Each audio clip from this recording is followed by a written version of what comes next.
If you love 80s and 90s colognes, or if you want to, maybe expand your collection and not only have the newest colognes in your collection, but have something a bit older that not everybody knows about, then definitely keep on watching. 3, 2, 1, let's do this.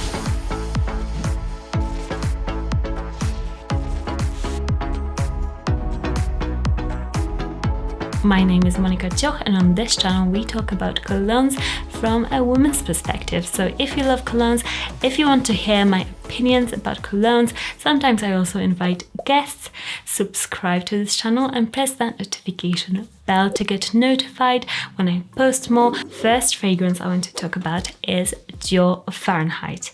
Who hasn't heard about Gio Fahrenheit? To me, this fragrance is extremely masculine, sexy, and kind of old school, but in a nostalgic and beautiful way. I still smell it on men like now, and I still find it an extremely great fragrance. This is a fragrance that will turn my head every time because I'm like, this smells so good. There's this weird cucumber note at the top.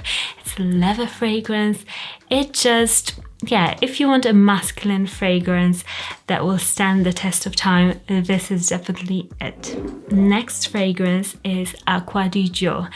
And I know that I usually talk about Acqua di Gio Profumo because I love that one. I think it's just so addictive and it performs better than Acqua di Gio, the original one.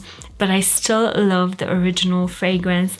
I feel like it's still fresh, it's still sexy. It's that original fresh out of the shower scent that so many people wore. My dad wore it a ton, like every single person, probably a guy in my life over the years, wore it at some point.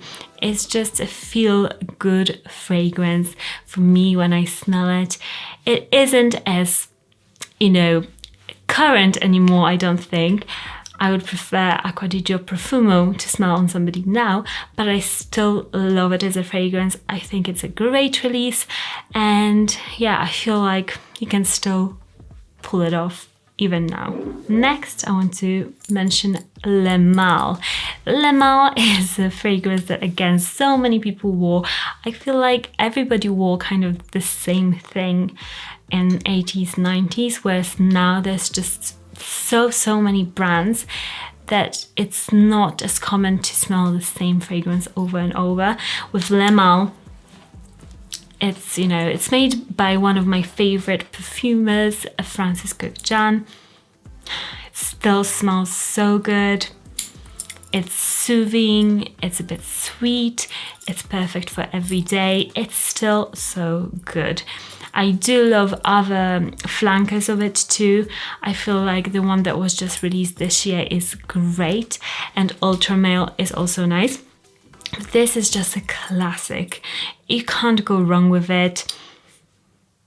It's just magical. It's sexy, it's clean. Some people would say it's like a typical clubbing fragrance. I feel like maybe it was. Now I feel like people wear sweeter fragrances to a club, and this doesn't go to that extremely sweet place. It's like lavender but fresh, and it's kind of clean smelling to me personally. I still love it. I would rate it an 8 out of 10. Good old Le Mal. Next, I want to mention Egoiste by Chanel. And many of you actually keep on asking me in the comments if I love it, if I like any other fragrances from Chanel for men, because I talk about Allure Homme Sport Extreme so much. And yes, I love Egoiste. I think it's such a spectacular fragrance. I need to get it in my collection and I need to talk about it more. It's just a cinnamon, warm tobacco scent. It's spicy.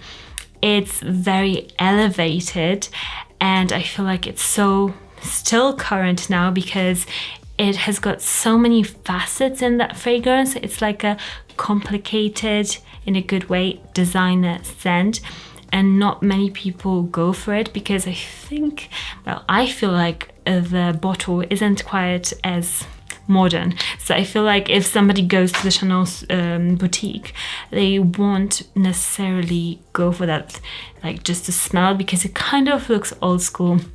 But if you are ever at the Chanel counter, check it out. Antus, I think, is also great. I love the older fragrances too from Chanel. This one is just amazing.